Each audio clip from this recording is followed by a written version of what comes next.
Hello everyone, very good morning and welcome back to our YouTube channel the exam cracker. आज की इस video में हम राष्ट्रीय पाठ्यचर्या की रूपरेखा यानी कि एनसीएफ स्पेशल 15 क्वेश्चंस देखेंगे और इसके साथ ही हम 15 क्वेश्चंस हिंदी पेडागोजी के देखेंगे।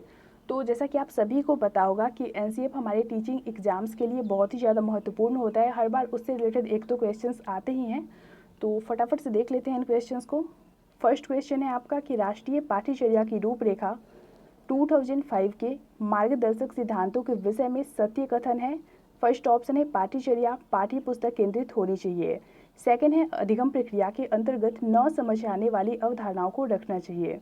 थर्ड है स्कूल में प्राप्त ज्ञान को बाहरी जीवन से जोड़ा जाना चाहिए। एंड फोर्थ ऑप्शन है आपका कि ऐसी अधिभावी पहचान की अवहेलना करनी चाहिए जो राष्ट्रीय चिंताओं पर आधारित हो।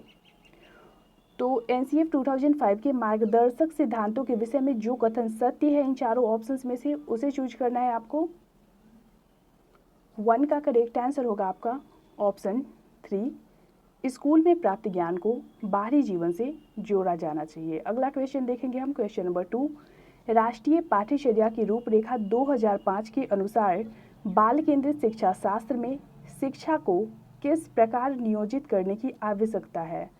फर्स्ट ऑप्शन है अभिरुचियों के अनुरूप, सेकंड है आर्थिक स्तर के अनुरूप, थर्ड है सामाजिक स्तर के अनुरूप एंड फोर्थ ऑप्शन है आपका शारीरिक स्तर के अनुरूप। तो एनसीएफ 2005 के अनुसार बाल केंद्रित शिक्षा शास्त्र में शिक्षा को किस प्रकार से नियोजित करने की आवश्यकता है इन चारों ऑप्शंस में से। 2 का करेक्ट आंसर होगा आपका ऑप्शन 1, अभिरुचियों के अनुरूप। नेक्स्ट है क्वेश्चन नंबर 3। राष्ट्रीय पाठ्यचर्या की रूपरेखा 2005 के अनुसार शारीरिक असुविधा का सामान्य स्रोत नहीं है। फर्स्ट ऑप्शन है स्कूल पहुंचने के लिए छोटे बच्चों का दूर तक पैदल चलना। सेकंड है घटिया फर्नीचर जो बच्चों की पीठ को पर्याप्त टेक नहीं देता। थर्ड ऑप्शन है शारीरिक दंड यानी कि मारना पीटना या तकलीफ देह मुद्रा में खड़े रखना। एंड फोर्थ ऑप्शन है लड़कियों के लिए शौचालयों व सफाई प्रबंधों की व्यवस्था करना। तो इन चारों ऑप्शंस में से जो शारीरिक असुविधा का सामान्य स्रोत नहीं है वो है आपका ऑप्शन 4। क्वेश्चन नंबर 4 है राष्ट्रीय पाठ्यचर्या की रूपरेखा 2005 के अनुसार सत्य नहीं है। फर्स्ट ऑप्शन है सभी बच्चों में सीखने की क्षमता होती है। सेकंड है सभी बच्चे स्वभाव से सीखने हेतु प्रेरित रहते हैं। थर्ड है सभी व्यक्तिगत स्तर पर एक ही तरह से सीखते हैं एंड फोर्थ ऑप्शन है स्कूल के भीतर व बाहर दोनों जगह सीखने की प्रक्रिया चलती रहती है। तो इन चारों कथनों में से, इन चारों स्टेटमेंट में से जो सत्य नहीं है, जो इनकरेक्ट है, उसे चूज करिए।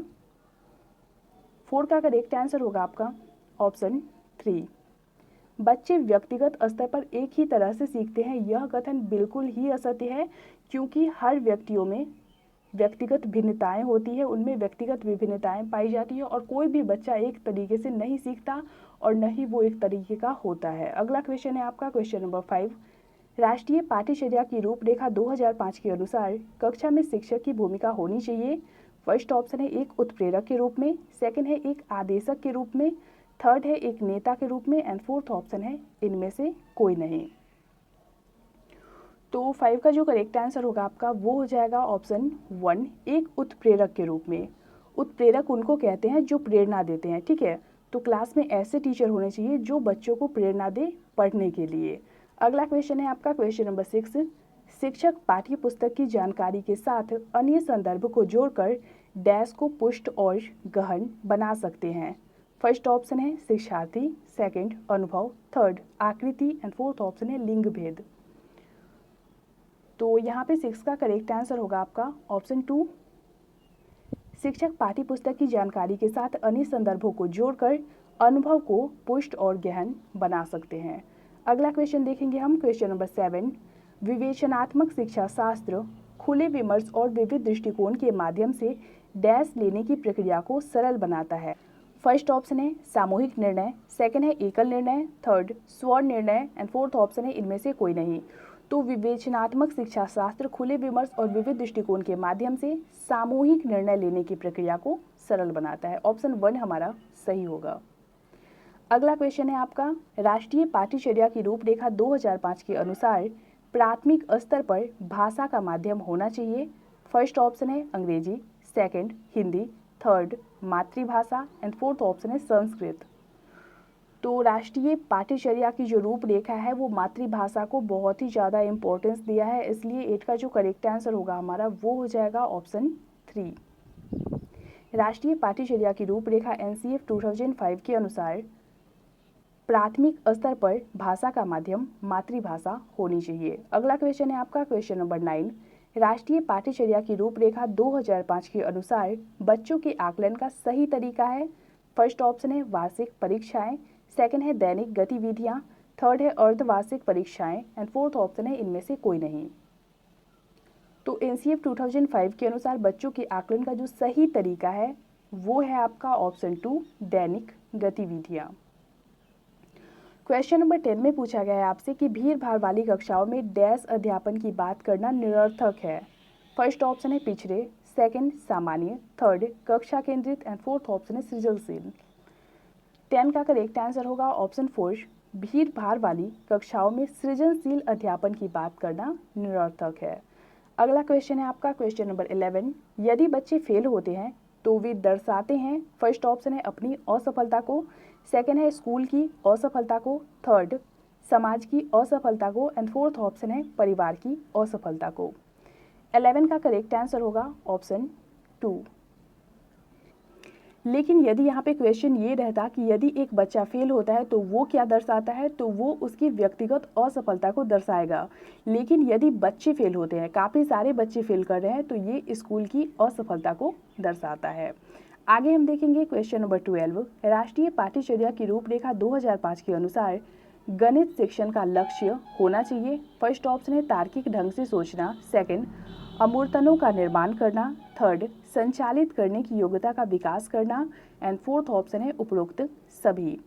तो एनसीएफ 2005 के अनुसार गणित शिक्षण का जो लक्ष्य होना चाहिए वो होना चाहिए तार्किक ढंग से सोचना भी, अमूर्तनों का निर्माण करना भी और इसके साथ ही संचालित करने की योग्यता का विकास करना भी। ऑप्शन 4 हमारा सही होगा।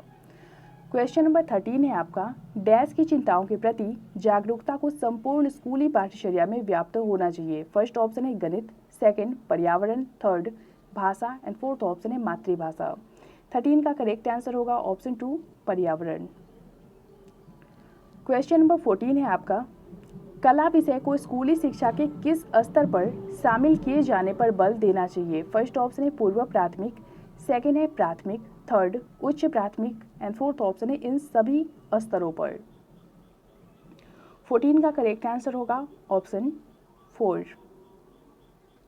क्वेश्चन नंबर 15 है आपका राष्ट्रीय पाठ्यचर्या की रूपरेखा 2005 किस सूझ के आधार पर पाठ्यचर्या के बोझ को कम करने पर बल देती है। फर्स्ट ऑप्शन है शिक्षा बोझ के साथ, सेकंड शिक्षा बिना बोझ के, थर्ड शिक्षा पर्यावरण के साथ एंड फोर्थ ऑप्शन है शिक्षा पर्यावरण के बिना।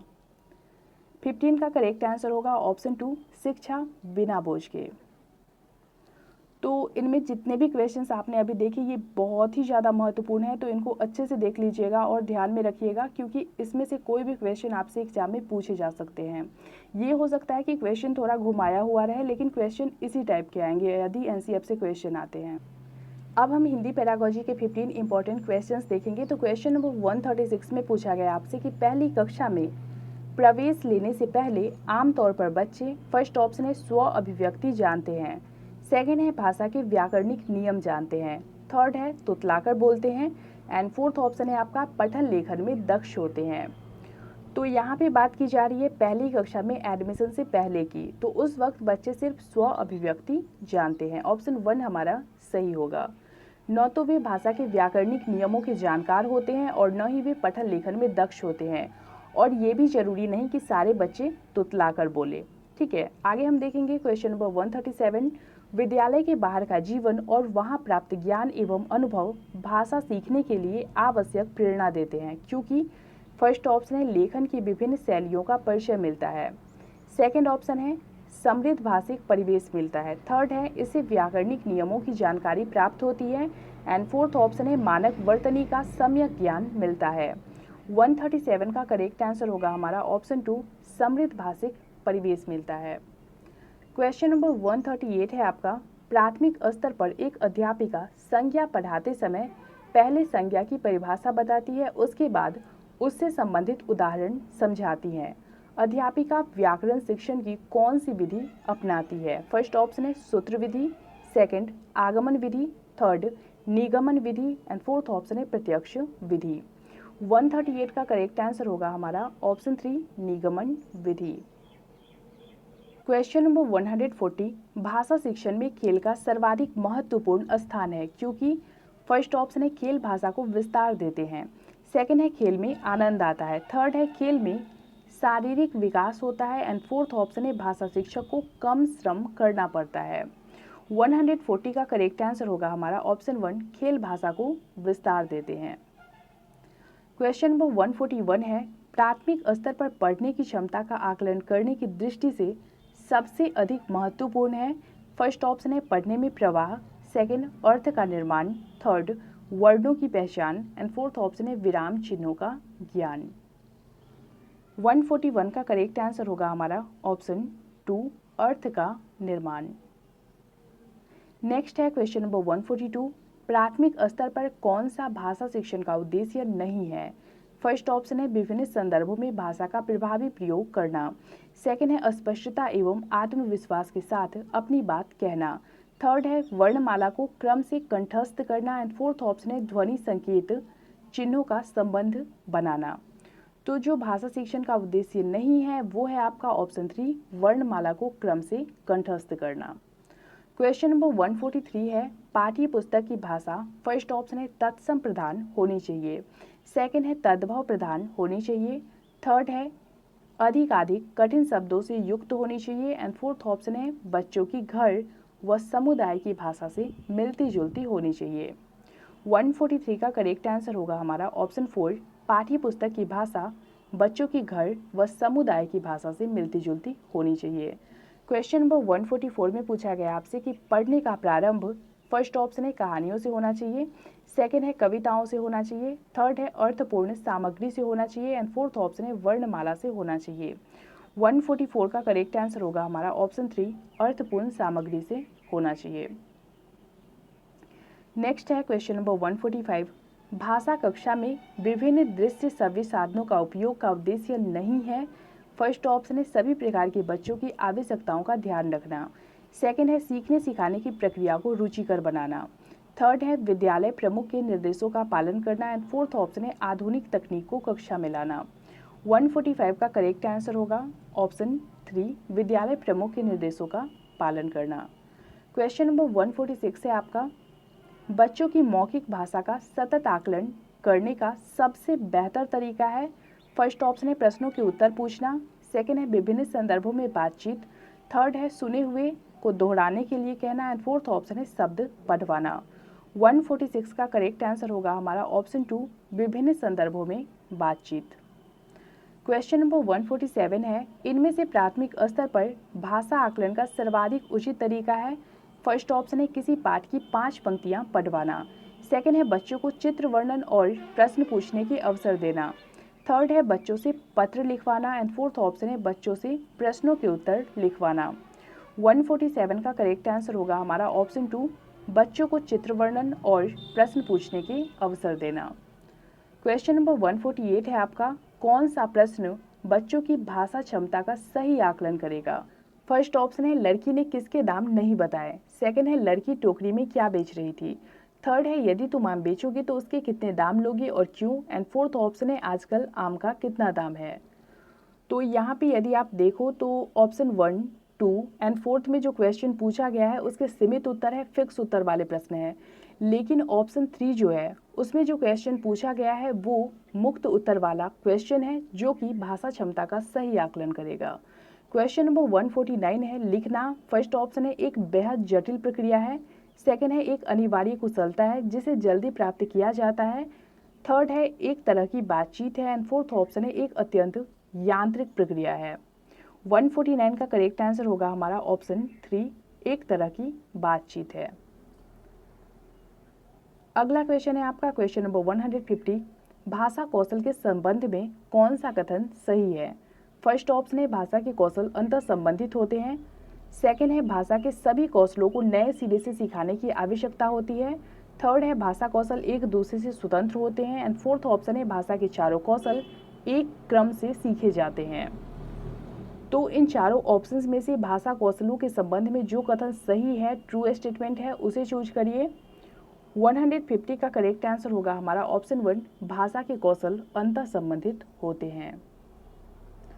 तो फ्रेंड्स, आज की वीडियो में हमने 30 मोस्ट इंपॉर्टेंट क्वेश्चंस देखे जो कि आपके एग्जाम के लिए बहुत ही ज़्यादा हेल्पफुल रहेगी। आपको ये वीडियो कैसी लगी लाइक कमेंट के थ्रू जरूर बताएं और शेयर भी जरूर करें अपने वैसे फ्रेंड्स के साथ जो कि सीटेट की तैयारी कर रहे हो। मिलते हैं हमारे नए वीडियो में, तब तक के लिए पढ़ते रहिए, बढ़ते रहिए।